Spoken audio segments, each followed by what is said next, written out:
case. Today, Rabotai, I would like to speak about this concept of Adar. We know that Baruch Hashem, we've had 3 weeks of Adar, but we have the opportunity of now restarting, preparing ourselves, and entering to a secondary Adar. Being what? Being Adar Sheni, or Adar Bet. Being that now we are starting Adar Bet, I think that it's very important that we all prepare ourselves in maybe a way that we didn't necessarily prepare ourselves in Adar Aleph in order to really take advantage of this month. We know that Adar is already a very, very powerful month. We say Adar and Davara. No bad comes from Adar. All is good in Adar. So you could even imagine what Adar Bet, being that it's a month that is even a higher level than Adar Aleph.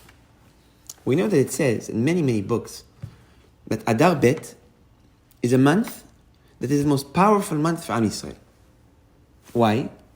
Because it is a month where there is no mazal. Now, what does it mean to have no mazal? A lot of times when we hear this concept of Adar being a month that there is no mazal, we take it in a negative manner. Or Adar, there's no bracha. But it's the exact opposite. Mazal is actually something that, to a certain degree, negatively affects people. Mazal is influence that exists from the world, from the time, from all what exists around man, on man.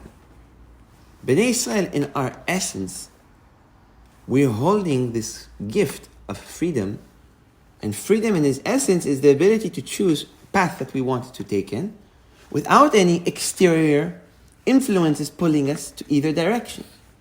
So a mazal is actually an obstacle for Am Yisrael. Because what a mazal does is it influences an individual in a manner where it fights his free will to choose between good and between bad. That's why it's even mentioned in many books that Bnei Yisrael ma'ala mazal. Bnei Yisrael are above the mazal. Where when the moment that Avraham Avinu alav hashalom chose the path that he chose, he brought himself to a place where he is considered to be above the mazal. Now this concept of above mazal means what? It means that we are not as affected the way the world is. We're not attached to the influences that exist within the world as much as Goim would essentially be attached and influence them. And that is a big gift. Adar Bet takes this to another level. Where Adar Bet, there's not even a mazal that exists, period. Meaning that the influence that would usually pull us to a certain direction of certain characteristics of the month don't even exist. So many tzaddikim, like the Baal of Bnei Sachar, or even it's written in the book of Yetzirah, that Bnei Israel have koach, have power to lead themselves in any way possible. So before we enter into this month, we think we can maybe try to sit down and to conclude this month and to try to come to an understanding. The month of Adar is a month that in first glance, it seems very messy. You have the story of Haman, Mordechai, which is its own world. Then we have this concept of Yosef being the mazal of Adar Aleph. How does Yosef and Adar have any common?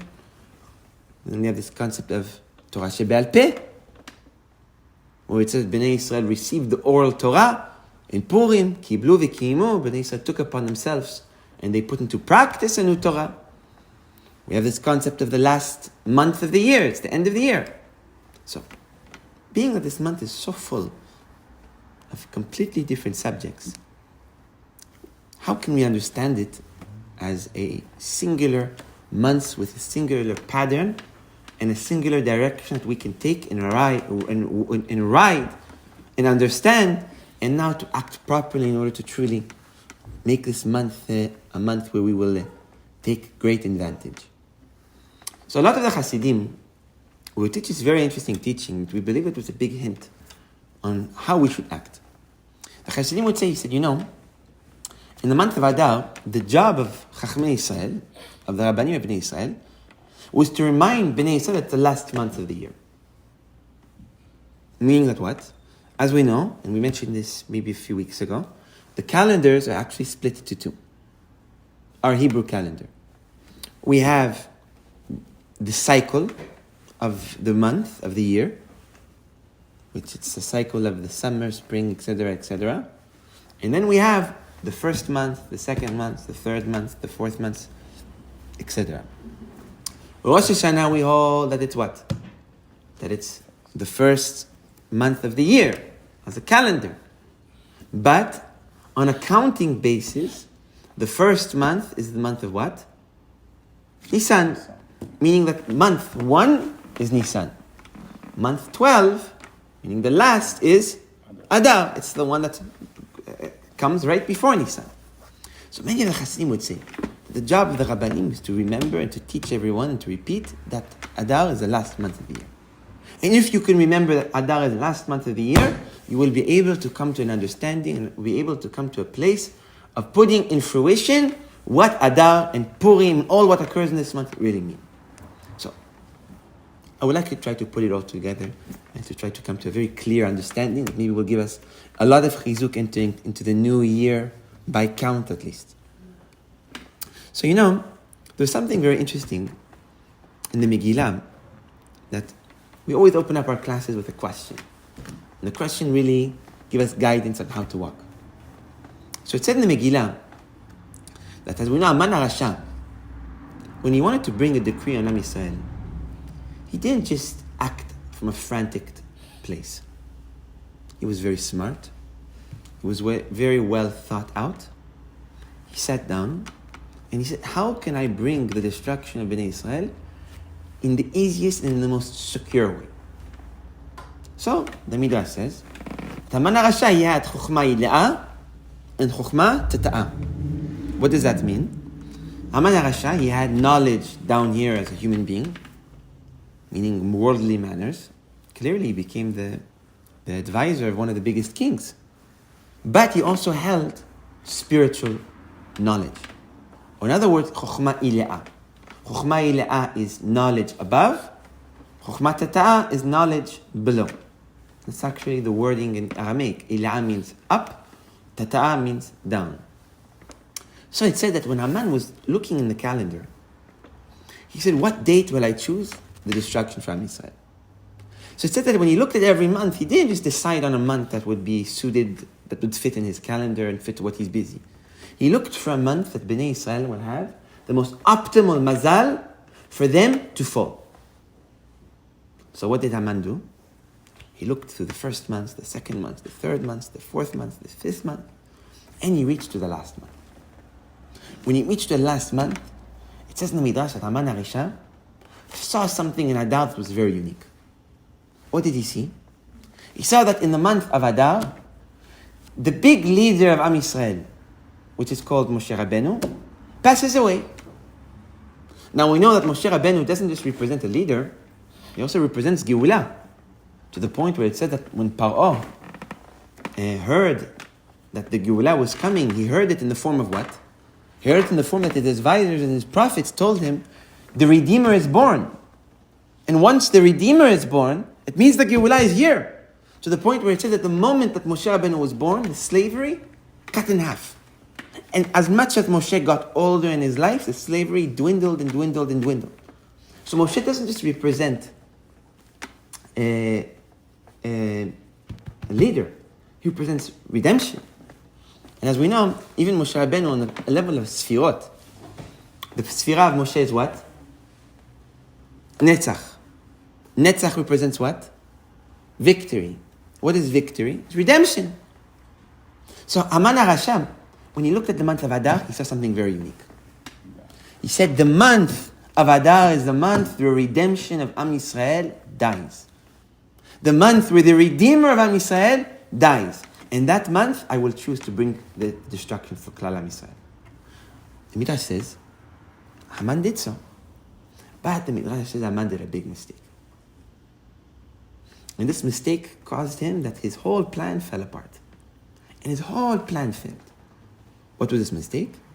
The Midrash says the mistake that he did, that he was unable to see and to realize that yes, Haman, Moshe Rabbeinu alav shalom, passed away in that month, but he was also born.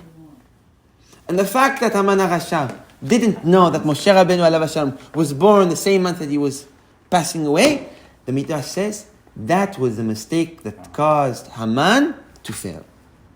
It's a question that I had, and for many years we always thought this, is what is this Midrash? And what is this Midrash trying to teach us or to hint us or to bring us to a place of understanding? First of all, we know that Haman, we just mentioned, was a great scholar. You could even call him like a prophet, unfortunately. But we know that there's prophets in the Tu'an. They get real prophecy, but being higher in purity.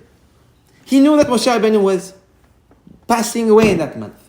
He knew the mazal of every month. He knew what every month has to offer. But he couldn't tell that Moshe Rabbeinu was so born too. He had the knowledge and the ability and the intuition, you can call it, to know that this was the month that the Redeemer passed away, but didn't look a little bit further to see that he was also born too. It doesn't make sense. That's first of all. Second of all, what is the Midrash trying to teach us? What? Is it saying that because Moshe was born in that month, Haman's plan fell apart? The Midrash says clearly that Haman's mistake was that he didn't put into consideration he was born too. Can we say that the fact that Moshe Rabbeinu was born that month was the reason of the redemption of Bnei Israel? And if so, why don't we mention it? How come it's not taught anywhere? So how can we understand this teaching? How can we come to a deeper a vision of what the Midrash wants us to think and where the Midrash wants us to be in our mindset? So we have to understand what is Haman HaRasha. We know, Botai, all our enemies and all our sonim and all our enslavers and all our haters and all our chasers, they all come from one place. And they include Amalek, the Romans, the Greek, Haman, all of them. They all come from the place of Esav. Where Esav HaRasha, the Torah witnesses upon him, Esav soneh leYaakov. Esav has a hate for Yaakov, which is unstoppable. To the point where the Torah says that in every single generation, the hate of Esav gets reawoken. And when it awakes itself in every generation, it causes that his grandchildren, they rise, they get full of that hate of Esav soneh Yaakov, and they chase Bnei Israel, and they do them problems, and they do them tzarot, and that's what we say in the Megillah, B'chol dor v'dor amad alenu lechalotenu. Who amad alenu lechalotenu? Esav HaRasha. Esav HaRasha and his kids, and every generation, they searched where they can bring Yaakov, Bnei Israel, to the place of complete destruction. So the question is, where does Esav receive this koach? And who is Esav in his generation, in his grandchildren, in his essence that he represents? So we know about that Esav HaRasha was actually a very unique individual. To the point where his parents named him after something that was uncommon in humanity or in that generation at all. What was that? We know that Esav HaRasha was named Esav for what reason? For what reason? The Torah says that when Esav was born, he was born and he held the presence of like an adult. Where it says that he had like beard hair. His head was full of hair. His arms were full of hair. Now we know, what is this concept of hair? Hair is this idea of what? It's this idea of a developed person. A developed individual. It's like a baby boy. He's not born with a beard because he's not developed. When does his beard start to grow? When he comes to a place in his life of being fully developed. Only then he starts to get features of a fully developed human being. It says that Esav HaRasha, when he was born with the hair, with the features of a fully developed person. Of a fully made person. And that's why they called him Esav, because he was Sa'ari. He was hairy. Midrash says, and many Mifashim say, Yitzchak named him for another reason as well. And it explains the same concept, which is what? Which was, he was asui. Which asui means what? Ready-made. Ready-made, being fully developed. So it explains and it brings us back to that same concept of Esav, being born fully developed. So HaKadosh asked the question about Yitzchak. Yitzchak was Kodesh Kodashim. He was sacrificed and he lived in Gan Eden. You name your son after hair? You name your son after your son having a few extra hairs on his face? That's the way of a tzaddik that lived in Gan Eden for 3 years thinks? So Yaakov actually said something completely different. It says Esav, the reason he was called Asui, ready-made, developed, actually stems from something completely different and stems from something completely more deep. We know that within our world, we have something that is called a nochechut havaya. What does nochechut havaya mean? Presence of Hashem. What does presence of Hashem mean? It means that within every single existence, within every single creation, in order for it to exist and hold form and hold shape within this world, it needs to have presence of HaKadosh Baruch Hu. And that's what nochechut havaya means. Presence of havaya. What's havaya? Yud-Kei, Vav-Kei, Hashem.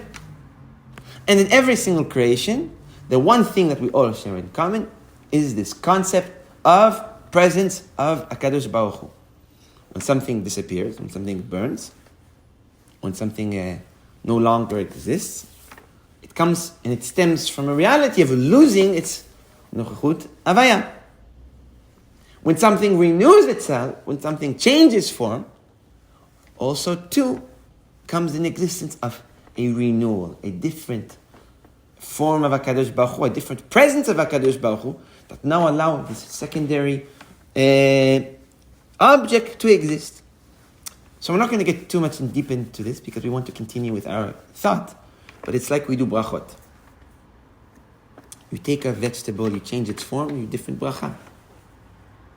Meaning, even the bracha, the way that Hashem perceives it, it's different. Hashem perceives that food differently because it changed its presence of Hashem when you changed its form. So the fact that you change its form, the presence of Hashem changes with it. So even within an object, you're able to change HaKadosh Baruch Hu's presence within it. Zohar HaKadosh said that when Esav was born with something very unique. He held presence of Hashem of a complete adult. He held nochechut, presence of HaKadosh Baruch Hu, which it was at the complete of his potential. Or in other words, that Esav was born what? Ready-made. Esav was born what? At the height of where he would possibly able to grow.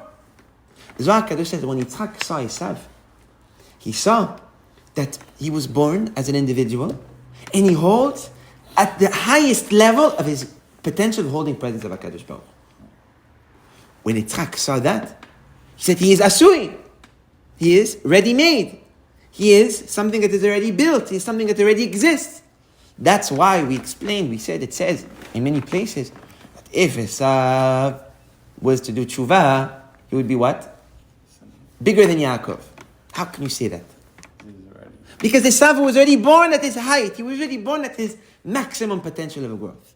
He was already born with the maximum presence of HaKadosh Baruch Hu. Zohar HaKadosh says, but like to many people, their biggest bracha can also be what? Their biggest klala. Their biggest blessing can also be what? Their biggest curse. Why so? Zohar HaKadosh says because when Esav HaRasha looked at his life, he saw himself already having everything. He already held on to everything. He already controlled everything. He already had grasp on everything. When you have everything, and you're at the highest place you can possibly be, what direction is left? Downwards. Or in other words, losing of what you have. Because if you already hold everything in your hand, there's nothing to renew, there's nothing to achieve, there's nothing to grow, there's nothing to want, there's nothing to work towards for. Zohar HaKadosh says that was Esav. Esav HaRasha, he saw that when he was born, he held so much presence, so much life, so much of what keeps us alive. The only direction he saw himself going was what? Losing it all. Or in other words, Esav had no renewal.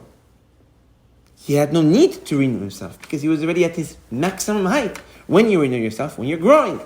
But when you're already at the top of the top of the top, there's no need to renew yourself. That was actually the big reason of Esav's attitude too. It says that Esav, his entire life, he chased after lust, he chased after desire, he chased after material, he chased after his heart's wishes. Why? How can you be the son of Yitzchak and brother of Yaakov and still look after all these bad things when he had some sort of emunah? He clearly respected his father. Why would he do such a thing?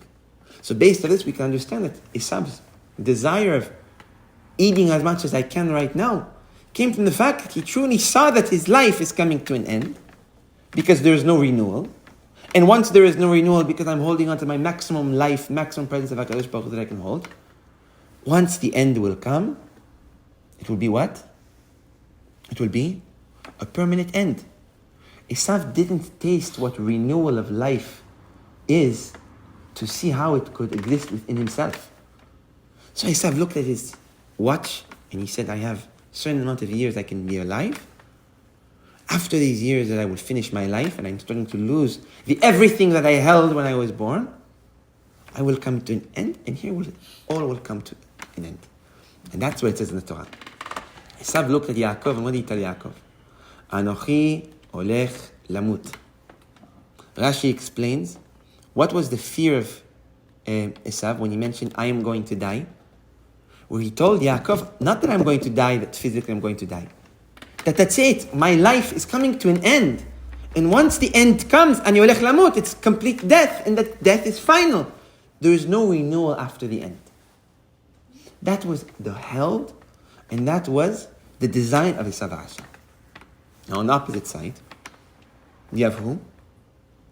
You have Yaakov. Yaakov is born a baby. He's born small. He's born like every small Jew at a very, very small level of spirituality. But Yaakov has steps in his life. Like every Jew, he reached the age of 13. He ended the first 3 years of his life. He did his chalake and he began a new chapter. He reached the age of 13. He ended his childhood. Now begin his manhood. He got to the age of 18. Now he goes and starts studying deeper Torah, starts to look to get married. Yaakov Avinu alav hashalom, in every single step of his life, there is what? There is growth. Yaakov reinvents himself.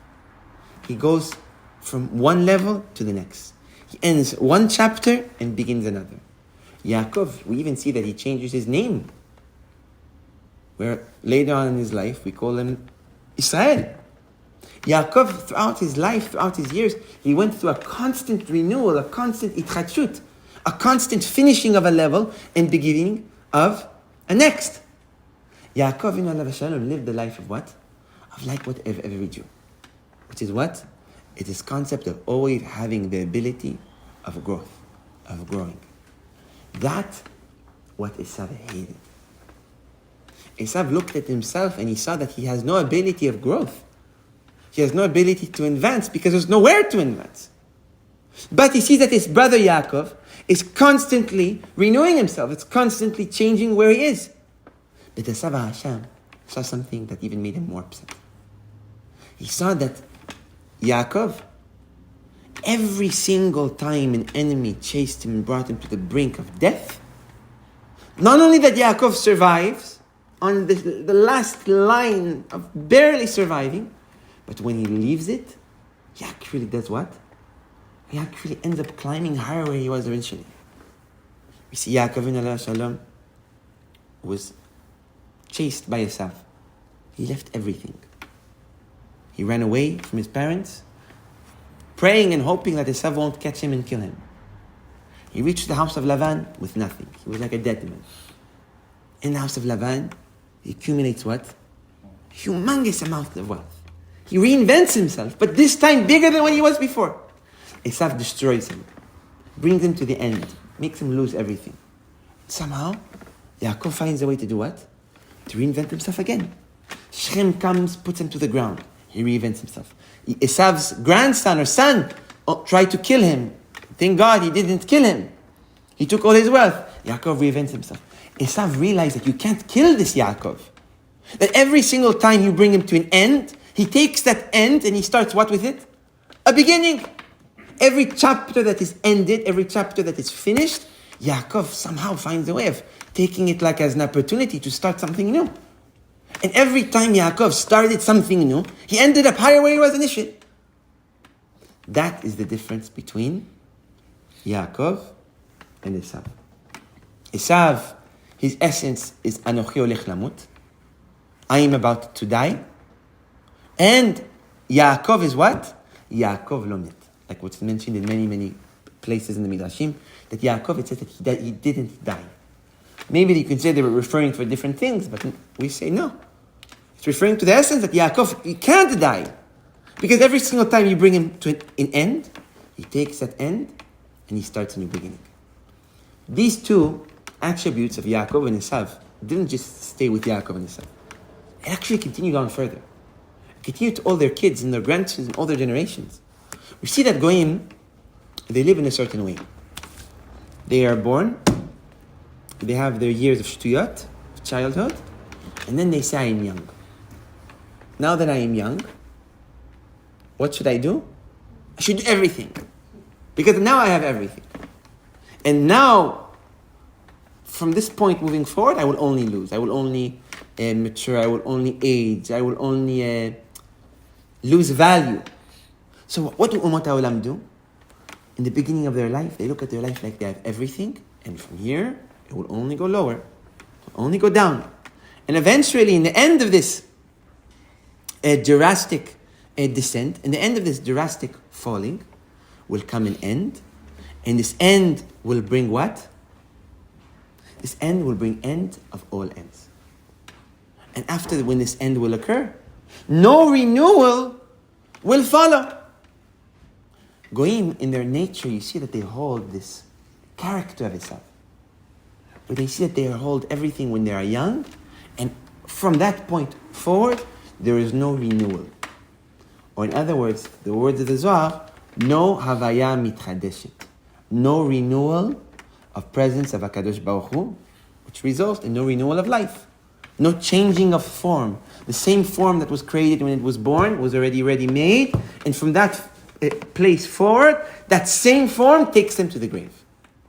And then there's Am Yisrael. Am Yisrael can't be more further than that. Am Yisrael, we say, Tov Yom HaMavet Miyom Yivaledo Le'olam. Bigger the day that a person passes away than the day he was born. Why? Because we hold in Am Yisrael that there is no such thing as an end. Even the end of all ends, which is after a person ended 100 times of his life chapters. Even the end of all ends, when he got old and he left his world, he ended this world, but what? An end causes us to do what? To start a new beginning. And we hold that new beginning will always be what? Will be better than where we were one step before. Will always be better where we were one moment before. B'nai Yisrael, we hold this concept where there is no death. Because even death is just a beginning. It's a beginning of a new chapter. It's a beginning of a new life. A life that is more present. Like we say, Gedolim tzadikim b'mitatam b'Hashem mechayem, Zrachim in Pei Zayin. The tzadikim are bigger when they are no longer alive than when they are alive. Meaning that what? Meaning that even at a place of death, we consider to hold what? We consider to hold the biggest beginning. That's why we say that the tzadikim, b'titzchak leyom acharon. לא תורידו את זה. כן. לצדיקים, ותצחק ליום האחרון. What does that mean? It means that the tzadikim, they wait for the last day of their life in order to laugh. They wait for the last day of their life in order to laugh. What's the point of that? They wait for the last day of their life in order to laugh. What does that mean? Maybe we can say that the tzadikim, even in the end of all ends, which is like the mitah, they laugh. Why they laugh? Because they see the world around them looking at it like it's the end. But they're looking at it what? Like they're just about to enter a new beginning. Am Yisrael live by the biggest blessing that could possibly exist. That every end that the world forces us to start only pushes us towards what? Towards a new beginning. We can see this throughout history. We've seen empires that looked like they were eternal. Took a tiny nation which was Am Yisrael. And they brought them to the brink of the brink of the brink of destruction, where they were almost completely annihilated. But from that place of annihilation, instead of just dying down like even empires did, we end up doing what? We end up doubling. We end up becoming more powerful, more influential, more present, more strong. Something that is completely unique. Bnei Israel has the gift. The gift of what? That every end that the world brings us to, it only pushes us to restart. And every time we restart, we end up higher. I can give so many examples. It's like, I don't want to involve too much stories. I want to continue to our thoughts, but it's like even look 70 years ago. 6 million of us were killed, but we ended up with a country in our hand. Now put aside the politics, country, not country, big machloket between Rav Shach, Rav Ovadia, the Hasidim. Some say that we shouldn't have Eretz Yisrael, some say we should. We're not going to get into the details of arguments between Rabbanim. We're just studying Torah. The bottom line is that Bnei Yisrael hold this concept of ends are amazing for us. We thrive on ends. We thrive when we are brought to the brink of the brink, because the brink of the brink is only an opportunity for us to restart. Maybe we can say that was Haman HaRasha's mistake. Haman HaRasha, being that he's the son of Esav, he sees forward only one thing, which is what? End. Esav sees his life coming to an end. That end will cause what? Will cause the end of all ends. Haman HaRasha is unable to see anything after an end. So when he sees Bnei Israel, he says, okay, let's bring them to a end. So he looks in the calendar. And he finds what? He finds Adar. And he says, Ribbon Olamim, look. Adar is the month that what? That Moshe Rabbeinu ended in. That the Redeemer ended in. What better month would be to choose the end of Bnei Israel than this month? But silly Haman, what didn't he think? What didn't he realize? He didn't realize, like what the Midrash says, he didn't know that Moshe was born in that month too. He didn't know that Bnei Israel, you can't bring them to an end. Because every single end that you will push them towards, you will only cause them to do what? To start a new beginning. It's like Moshe Rabbeinu. When did he reach to a higher level of life? When? When he went up to the sky. So when he left this world, he went up to a higher living of life. So in other words, the day he passed away was also too the day he was born. Because the ends force us to begin a new beginning. Haman HaRasha's mistake that he didn't know that Bnei Israel, through ends, through the death, through the bottom of the bottom, we rise. And not only that we rise higher. We had Bet HaMikdash, the second Bet HaMikdash followed right afterwards. Haman HaRasha's mistake was being unable to know the secret and the blessing of Am Yisrael, which is what? The blessing that the bottom is only the start of the top. Not for him, for us. And based on this, we can understand the blessing that HaKadosh Baruch Hu gave Yaakov. He looks at Yaakov and he tells Yaakov, "Ve'arbeti et zeracha ka'afar haaretz ve'kekochovei hashamayim." I will multiply your children and your offspring as plentiful like the sand in the ground and like the stars in the sky. So we always said, why use such opposites as an analogy? Say I will multiply your offspring like the stars in the sky. Enough. Or say that I will multiply you like the sand on the ground. Enough. Why use the most bottom and the most top things you could imagine as the examples? maybe you can say the gift, the bracha that Hashem gave Yaakov wasn't that he would be plentiful. It wasn't the point.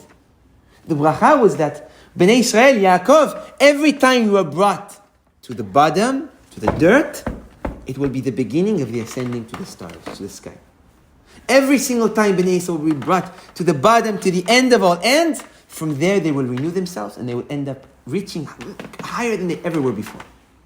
And that's what we could say maybe it's the first mitzvah that was given to Am Yisrael. We know that when Bnei Israel left Egypt, HaKadosh Baruch Hu gave them the first mitzvah. And it was a mitzvah that was given in the month of Adar, actually. It was the month of what? What mitzvah? Rabbi Eliyahu. Was it the blessing of the moon? HaChodesh hu lachem. What does that mean, HaChodesh hu lachem? He told them, Bnei Israel, from tomorrow, being it was Adar, the end of Adar and the beginning of Nisan, HaChodesh hu lachem. Start counting months. That's when we have this split calendar of month 1 being Nisan, because Bnei Israel were redeemed in Nisan, so you can imagine. And this other calendar of Rosh Hashanah, which we explained already in the beginning of the class. The mitzvah, the first mitzvah of Israel was what? Was beginning and counting of the months.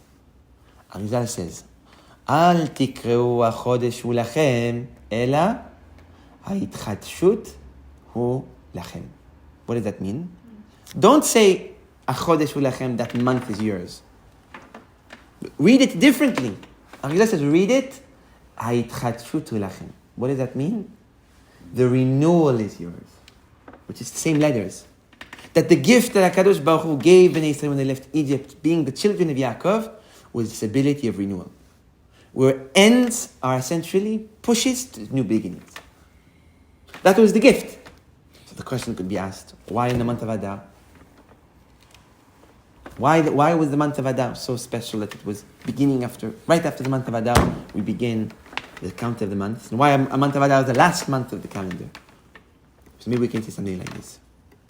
We know that who is the character of the month? Esther. Esther represents Hashem's presence, Shekhinah, protecting us even in the exile. Esther, the same word, and this is many Mefarshim take it to completely different directions, is actually called what? What is Esther? It's Seter. What does Seter mean? Hidden. So many Mefarshim, they explain it of why Esther is the representative of HaKadosh Baruch Hu in this month. Because even in the whole Megillah, there's no name of Hashem. So what you can say, Hashem wasn't present. It was a tziruf mikrim. Tziruf mikim. Coincidence that Bnei Israel did all the miracles? No. So that was HaKadosh Baruch Hu was beseter. He was hidden. And that's what this concept of Esther HaMalka, it was the hidden Shekhinah, the hidden kingdomship that protected Am Yisrael. What is this concept of hidden? So we know, Botai, that Bnei Israel were given the calendar, the mitzvah, of keeping the calendar of Bnei Israel this month. Our calendar is completely different than the calendar of the Goyim. The Goyim follow what? The sun. Bnei Israel follow the moon. What's the main difference between the sun and the moon?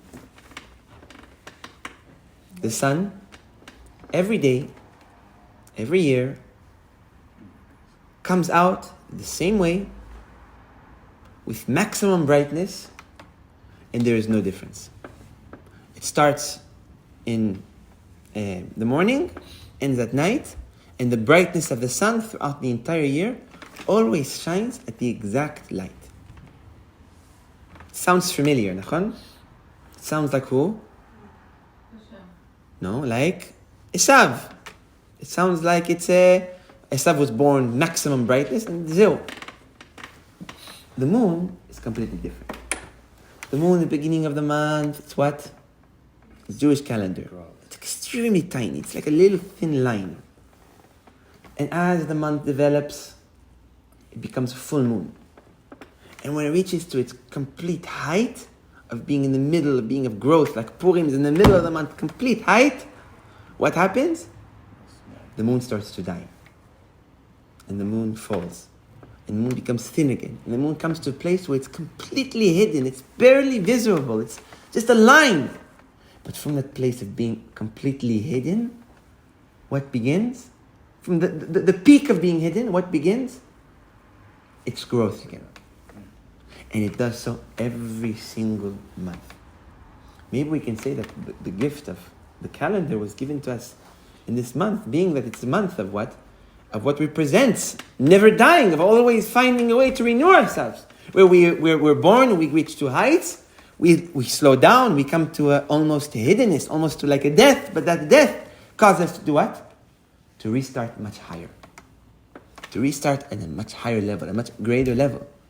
Maybe we can say that was essentially what the first mitzvah of the Torah was to teach us.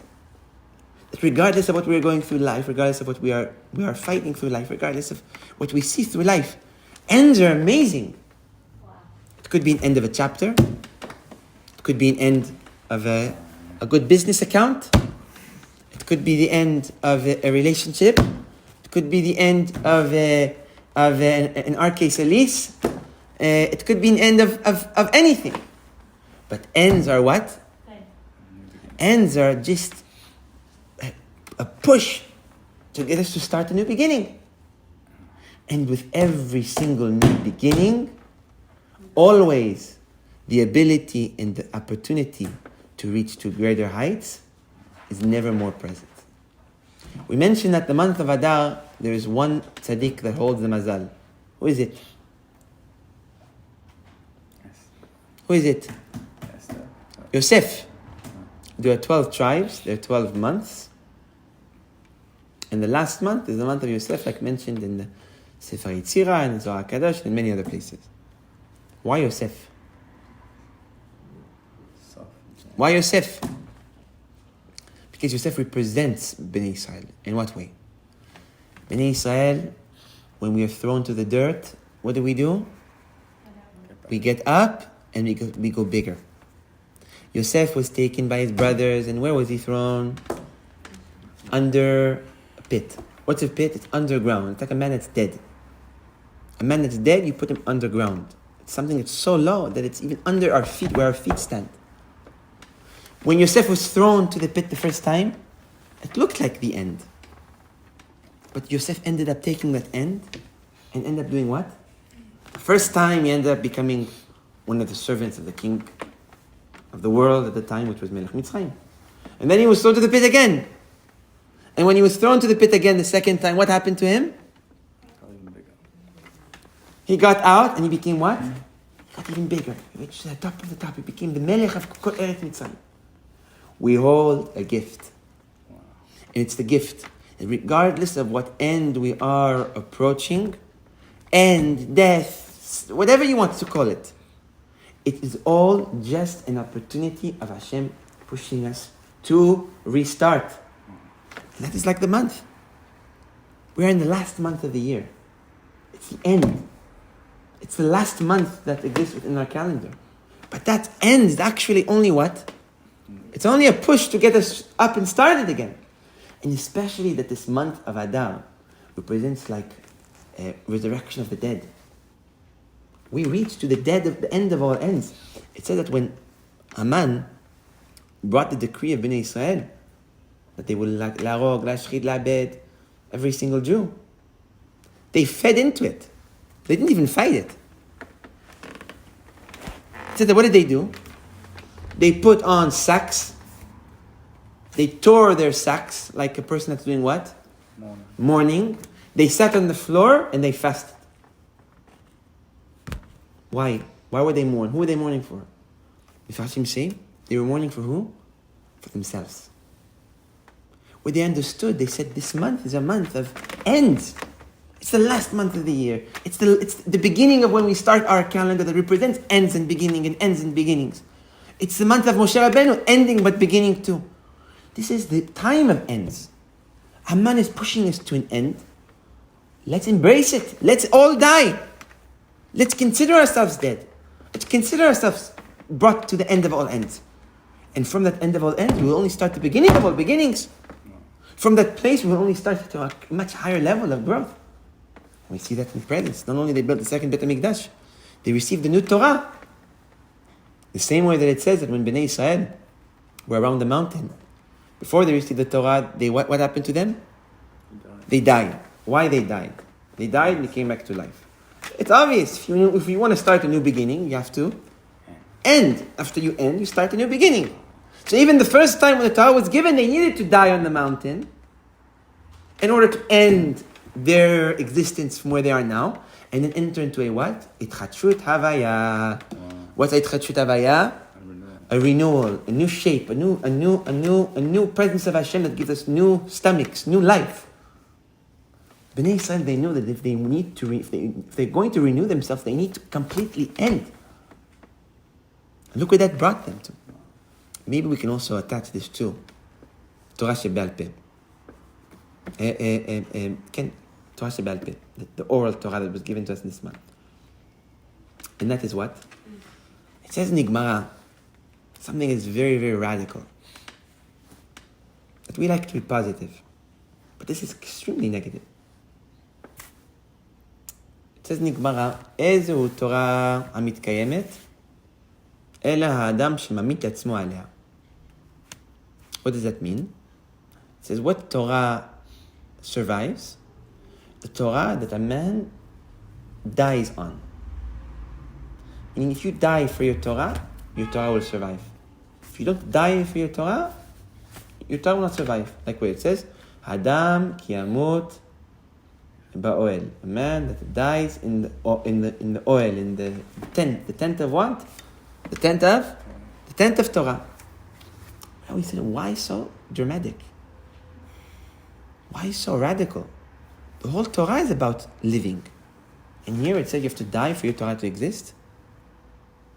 You have to die in order for your Torah to even hold a place in this world. It doesn't make sense. It goes against all what we teach and learn all the time. Our Torah is so positive. Maybe we can say that actually the Torah wasn't talking literally. It was talking what? It was talking, if you want your Torah to exist, you need to come to an end. You have to come to an end. An end of your past self, an end of your past deeds, an end of your past thoughts, an end of the life, the challenge that you've been through, the things that you're going through, whatever it is. If you want your Torah to exist, an end must come first, and after an end comes what? Comes a new beginning. And that's what Torah Shebe'al Peh is.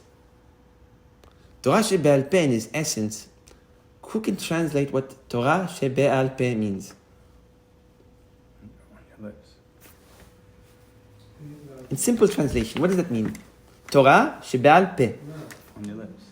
A Torah that's on our mouth, in our lips. It's on our mouth. Nachon? What's our mouth? We speak.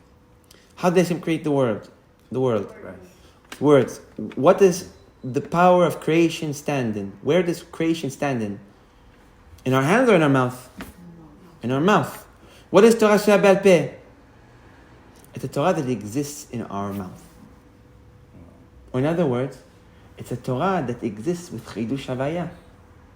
Our words exist. If they exist as presence of Hashem, we hold this gift of giving new life to the world at any given moment, and it comes from the gift of what? It came from the gift of us coming to an end.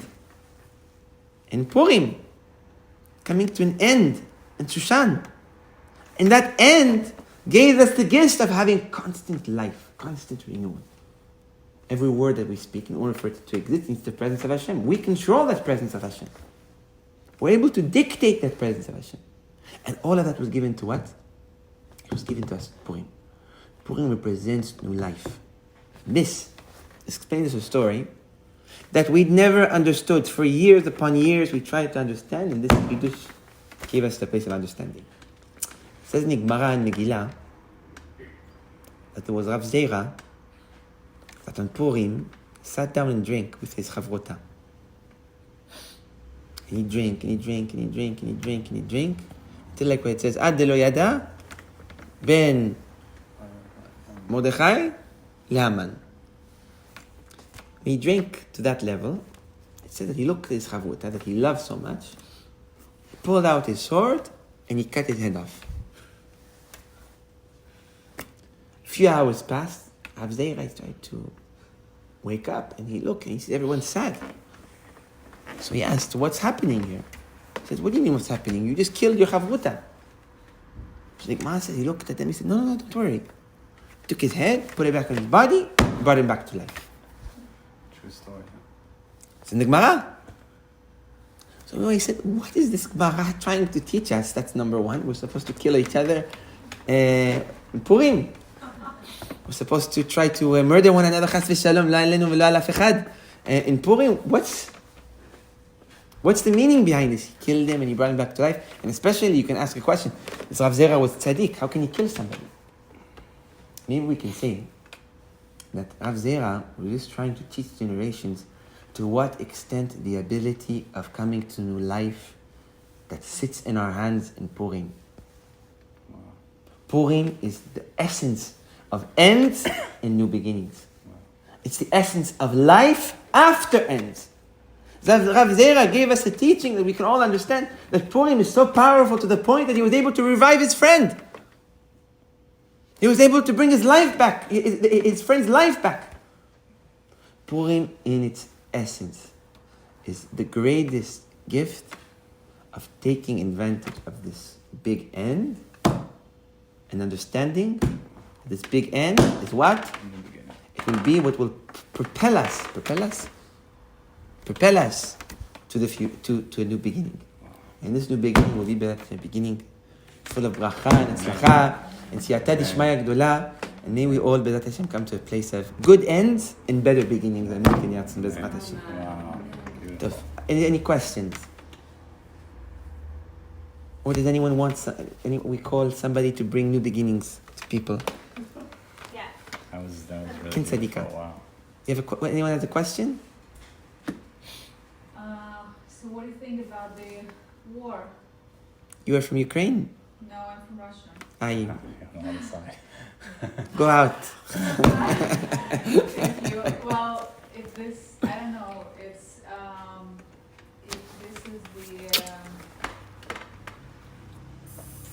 the, it's almost like, I mean, they say that, I don't know even how to... You know what it says in the Zohar Kadosh? It says, at the time of the Geulah, Esav will hate itself. And it says like this: all the countries of Edom, of the red, meaning Esav, or in other words, in English, in our world we call them the Christians. They're all the kids of Esav. So like the Roman, the Greeks, they were all very light-skinned. They're very, very modern, very, very smart, very, very successful, and very, very capable. On the other hand, you have Ishmael. Ishmael are more the desert ones. So you have always Ishmael are darker skin, more desert, more physical than necessarily thoughtful. You see, Ishmael was the essence of physical. He held strength. Esav was more schemy, devious and schemy. I don't know if that's a word, but we'll say it, than him. So it says at the time of the Geulah, Edom will fight itself. To the point where it says that all the kings of Edom will be all involved in the biggest war that can possibly be. And it says like this: Ishmael and Israel will sit back and not get involved. To the point where it even says that it's like, the Ma gives an analogy. It says it's like going to be like a cage of roosters that are hungry. And there is one baby chicken in the bottom of the cage, and you throw a piece of bread. What's going to happen? The roosters are going to fight each other and destroy one another. But in the end, the only one that's going to eat that bread will be who? It will be the chicken, because while they're killing each other, no one's going to fight the chicken. He's going to eat his bread and leave nothing left. So it says that at the time of the Geulah, one of the signs of Geulah will be that, unfortunately, we're going to have to restructure the way the world is seen, because we have too much faith in our world. And we have to stop... Too much of what? Too much faith. superpowers, they call them, are superpowers, like Russia. Who can challenge Russia? Who can challenge America? Who can challenge? Who can challenge? If that's the case, Hashem can never come. Because if you can't put Hashem in the equation as a challenger to something that is what? A few corrupt people, then there's clearly not enough of space in the world for Hashem to come. So, Ikve de Mashiach. We call it Chavle Mashiach. It's the ropes of Mashiach that need to be taken out. We feel very bad for what's happening there. We almost bought land in Uman for Bet El 2 weeks ago. Oh wow. It's no longer a secret because now it's cancelled. So we wanted, Baruch Hashem, we had everything planned, and now there's no transaction. So Oh wow. Chaval, but you know what? It's a good end. It's a good end. It's a very, very, very good end. So But it's not just like people start to talk about Mashiach, I also read that we're not allowed to calculate Mashiach coming. we don't calculate, but there's also a concept of knowing what needs to be. The world can't continue the way it is. That's the reality. In what sense? In the sense that, like we mentioned, faith belongs to HaKadosh Baruch Hu. Faith cannot exist within man's power. Man's power and faith don't come together. We learned to live with them, but they don't come together. My rabbi in Jerusalem, when I asked him, he said that we should, because there is so much of evil and negative stuff that's happening, what we can do is we can create the light. Vadai, but that's the job of Am Yisrael regardless. Our world is always going to be negative around us, that's for sure. Was there ever a time that Bnei Yisrael lived a positive life? Positive, but never. It never was, never will be. Until the Geulah. So our job was always to ignore the negative and to create light. We speak about this all the time in different ways and shapes and forms throughout our classes. But of course that's our job, to create light and to multiply HaKadosh Baruch Hu's presence, to create more positivity. But it doesn't mean it. We see it as opposites. Sometimes, some distractions are also great motivations for us, like you mentioned, to do those things. To create more light, to do more shefa. But it's sad, huh? There's no getting around that. But you know what? In Malasut, when you want to buy something, you have to give up your money. As much as you love it, and you don't want to see it go, you have to. That's what it is. To get something, you have to give. Our world will not continue. It won't. And it can't. Nothing could continue. How? Maybe you guys should just buy the land in Eretz Israel. That's true. But even in Eretz Israel, that was a big mistake. We put faith in Eretz Israel, but look what's happening there too. No, our plan was to have a place where we can take the community and have a place where the community can go 3 times a year, Shavuot, Rosh Hashanah, and Chanukah, to the kever, to do trips. It's been in the works for maybe 1.5 years already. And last week the transaction, and Hashem, Shamayim, it's saving, because imagine, we wouldn't do the class if we had a place there. Baruch Hashem. Big changes are going to be. It's going to be a good end to the way we see life, and the beginning of something that B'ezrat Hashem will be much better. But we have to just let this end pass and embrace a new beginning. And B'ezrat Hashem will be a beginning full of chesed, and not a beginning full of din.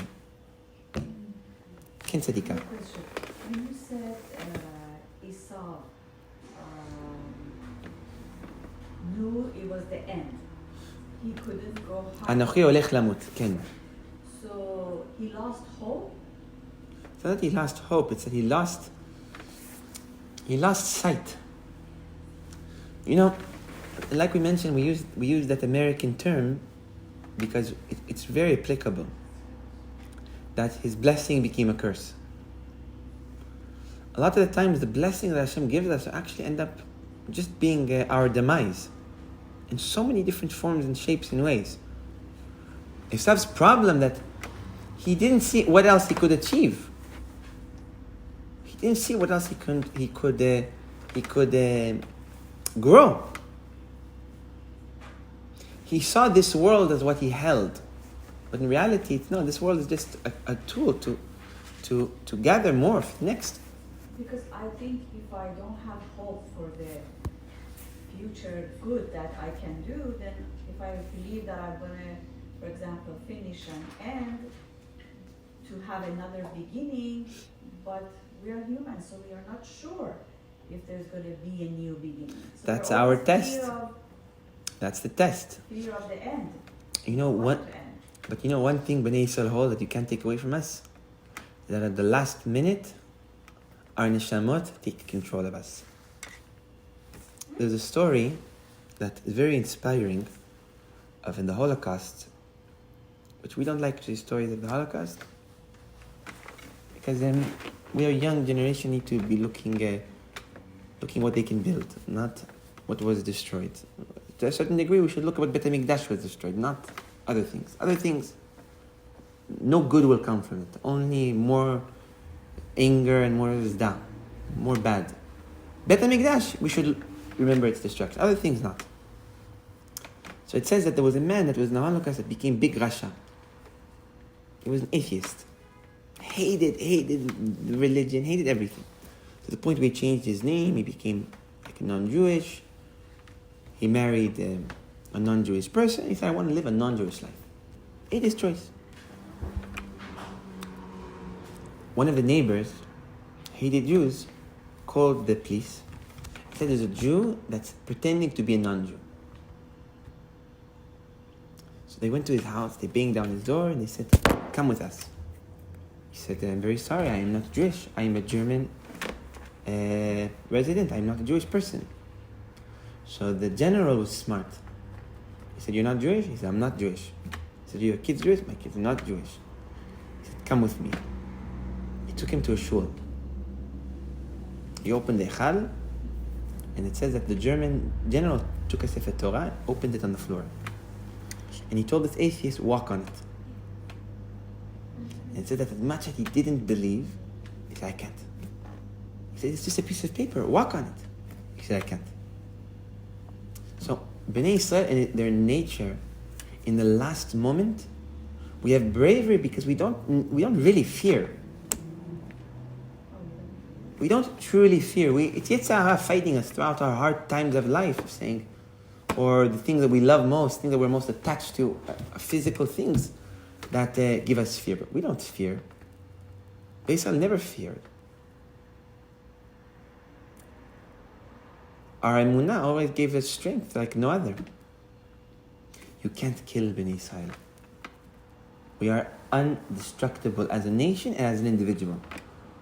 You just need to believe and remember that you could always renew yourself. And as long as you hold that, there's no end. You can't end us.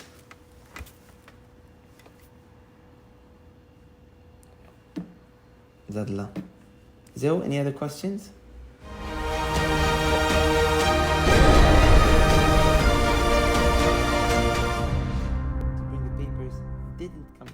We're going to call them. We hope everything is